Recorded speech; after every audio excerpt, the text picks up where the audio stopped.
खबरों का lunch box. नमस्कार, आदाब, सत श्री अकाल। रेडियो मनी 9 पर आपका बहुत बहुत स्वागत है। मैं हूं आपके साथ अभिषेक गुप्ता और आप सुन रहे हैं खबरों का लंच बॉक्स। कितने बड़े गैस सिलेंडर के दाम, आज 1 दिसंबर से क्या होने जा रहे बड़े बदलाव, आरबीआई ने किन बैंकों पर लगाया बड़ा जुर्माना, बताएंगे आपको। और इसके अलावा भी होंगी बिजनेस और पर्सनल फाइनेंस से जुड़ी कई और बड़ी खबरें। तो चलिए खोलते हैं खबरों का लंच बॉक्स। तो लंच बॉक्स के पहले डब्बे में महंगाई का झटका निकलकर सामने आया है। ऑयल मार्केटिंग कंपनियों ने 19 किलो वाले कमर्शियल गैस सिलेंडर के दाम बढ़ा दिए हैं। दिल्ली में ये अब 21 रुपए महंगा होकर 1796 रुपए 50 पैसे का हो गया है। पहले सिलेंडर 1775 रुपए में मिल रहा था। वहीं 14.2 किलोग्राम वाले घरेलू गैस सिलेंडर के दामों में कोई बदलाव नहीं हुआ है। दिल्ली में ये 903 रुपए में मिल रहा है। बेहतर उपभोक्ता मांग के दम पर जुलाई सितंबर में 8 प्रमुख शहरों में आवासीय बिक्री में सालाना आधार पर 22% और नई परियोजनाएं शुरू करने की दर में 17% की वृद्धि हुई है। रियल एस्टेट डिजिटल मंच PropTiger.com ने यह जानकारी दी है। रिपोर्ट के अनुसार इस साल की तीसरी तिमाही में 8 प्रमुख शहरों दिल्ली NCR, मुंबई महानगरीय क्षेत्र यानी कि MMR, चेन्नई, कोलकाता, बेंगलुरु, हैदराबाद, पुणे और अहमदाबाद में आवासीय इकाइयों की बिक्री बढ़कर 1,01,220 इकाई हो गई है। पिछले साल समान अवधि में यह संख्या 83,220 इकाई थी। अब खोलते हैं लंच बॉक्स का अगला डब्बा। मौजूदा वित्त वर्ष 2023-24 की दूसरी तिमाही जुलाई से सितंबर के बीच देश की अर्थव्यवस्था ने 7.6% की दर से विकास किया है।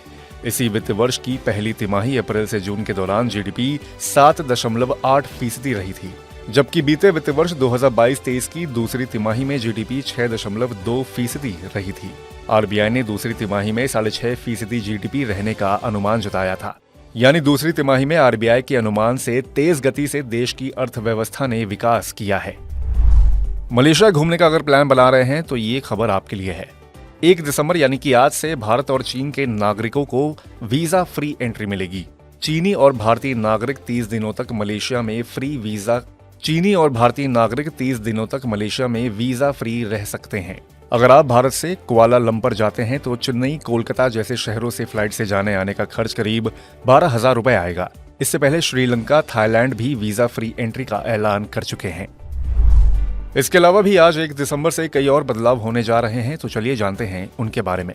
फर्जी सिम कार्ड बेचने पर सख्ती करने के लिए आज से नियमों में कुछ बदलाव किया गया है। इसके तहत सिम बेचने वाले सभी डीलर्स का वेरिफिकेशन होना मैंडेटरी होगा। डीलर्स को सिम बेचने के लिए रजिस्ट्रेशन भी कराना होगा। वेरिफिकेशन कराने की जिम्मेदारी टेलीकॉम ऑपरेटर्स की होगी। नियमों की अनदेखी करने पर 10 लाख रुपए का जुर्माना देना पड़ सकता है। इसके अलावा एक बदलाव रिजर्व बैंक ऑफ इंडिया की ओर से किया गया है। इसके तहत पूरा लोन चुकाने के बाद 30 दिनों के अंदर ही ग्राहक द्वारा गारंटी के एवज में रखे गए डॉक्यूमेंट्स उसे वापस लौटाने होंगे। तय समय पर ये डॉक्यूमेंट्स वापस न करने की स्थिति में बैंकों पर जुर्माना लगाया जाएगा। ये जुर्माना 5,000 रुपए प्रतिदिन के हिसाब से होगा। वहीं दूसरी ओर ऐसी यूपीआई आईडी को डीएक्टिवेट कर दिया जाएगा जिनसे 1 साल से कोई ट्रांजैक्शन नहीं किया गया है। ऐसी आईडीज पर इनवर्ड ट्रांजैक्शन नहीं हो पाएगा, यानी फंड नहीं आ पाएगा लेकिन पेमेंट कर सकेंगे। अब अगली खबर आरबीआई से जुड़ी है। भारतीय रिजर्व बैंक ने बैंक ऑफ अमेरिका और एचडीएफसी बैंक पर नियमों के उल्लंघन पर आर्थिक जुर्माना लगाया है।